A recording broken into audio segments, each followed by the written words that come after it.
You tell him, King Leo, you silly boy.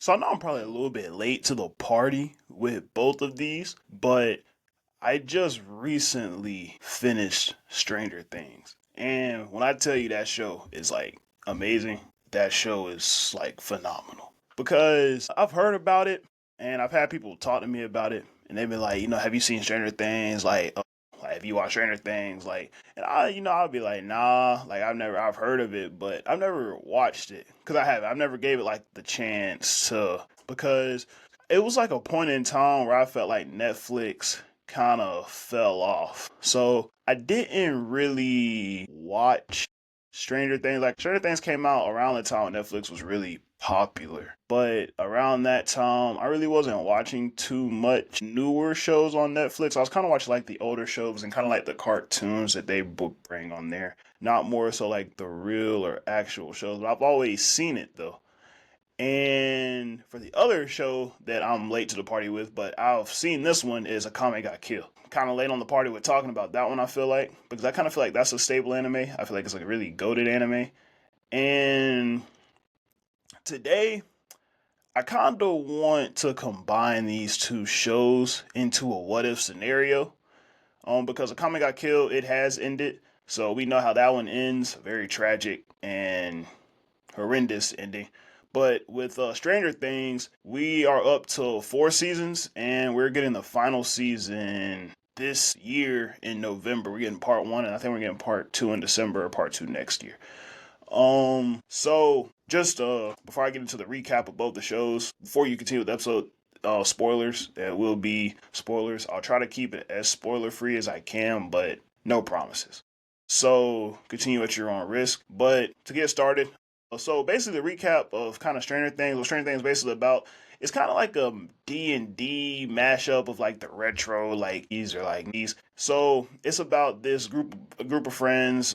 They play D&D a lot and they do like a lot of nerdy things. And one night when they're all finishing their D&D campaign and they're all going home, they're riding their bikes, their friend, he goes missing the next day. He doesn't come to school, he doesn't contact them because they usually all talk through walkie-talkies. He doesn't contact them or anything like that, and he goes missing. So, his parents, like the whole town goes into a whole disorderment about it. This is the most serious crime that the town has had in like years. So they all put together like search parties and whatnot to find him. But instead of finding him, they find this girl, and her name's 11.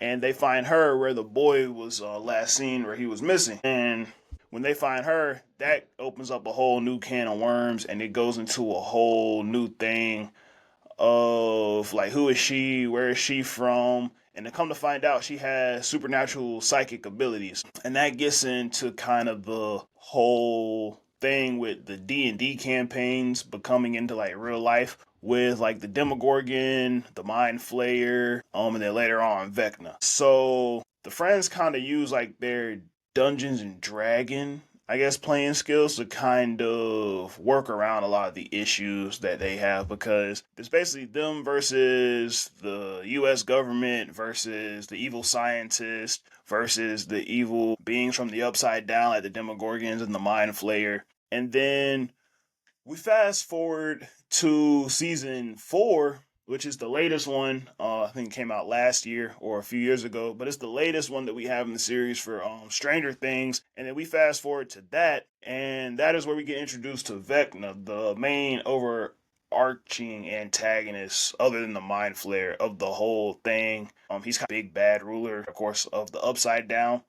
And we fast forward and we learn more about him. And we kind of learn about his connection to 11, his connection to the laboratory. And we kind of learn about his whole deal into Stranger Things as a whole. And about Akame Ga Kill, when we get into that, that's an anime. It's like a dark kind of action anime that has, if I could say, one of probably like worst endings in anime, if I could think of one. And the in Akame Ga Kill, it's about a young swordsman. His name is Tatsumi, and he joins this group called the Night Raid. And their whole goal is to kind of take out this evil empire, um, and to kind of make the world a better place. But unfortunately, that whole thing kind of succeeds, but then it kind of goes down south because almost everybody ends up dying at the end. So that whole plan kind of just goes out the window. And that's kind of the whole emphasis of this episode is what if Stranger Things ended like Akame Got Killed?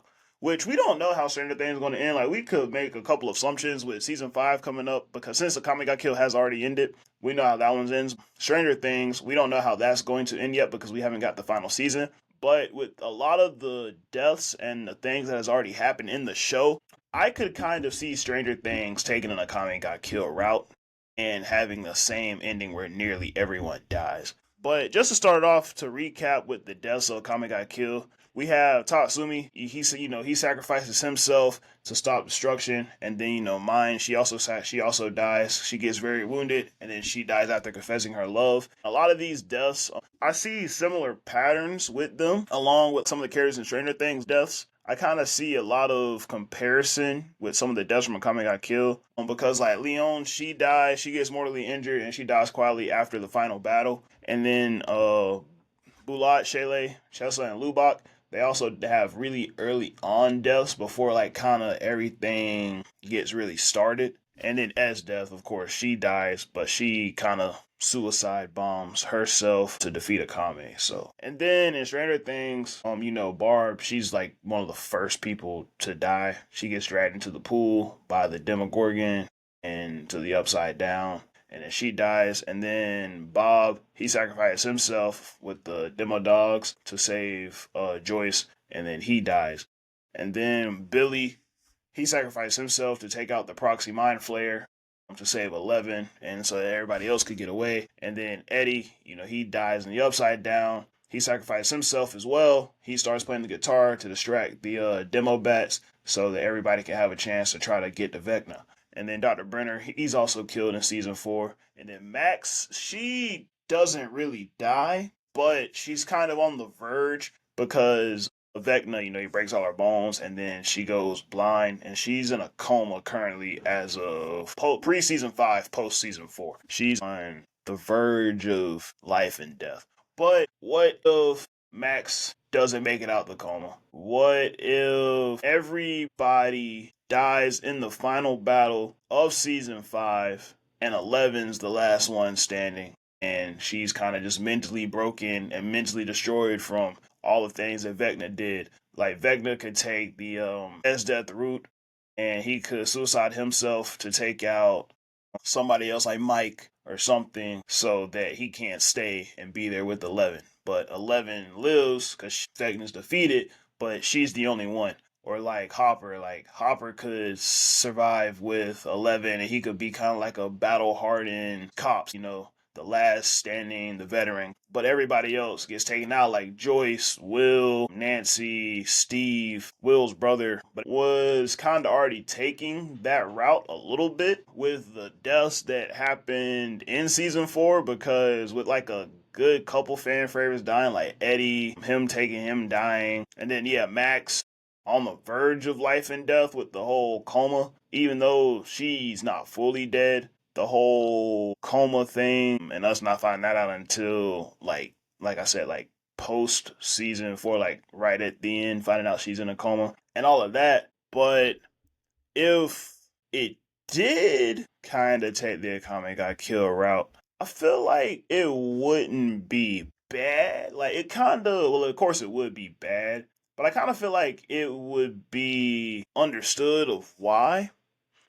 Because in season 4, if you're already killing off like a good bit of the main guys, then kind of in season 5, I could see why you would take out like the rest. Like, you know what I'm saying? Because, like I said, like Vecna, he's already attacked Max, he's in a coma.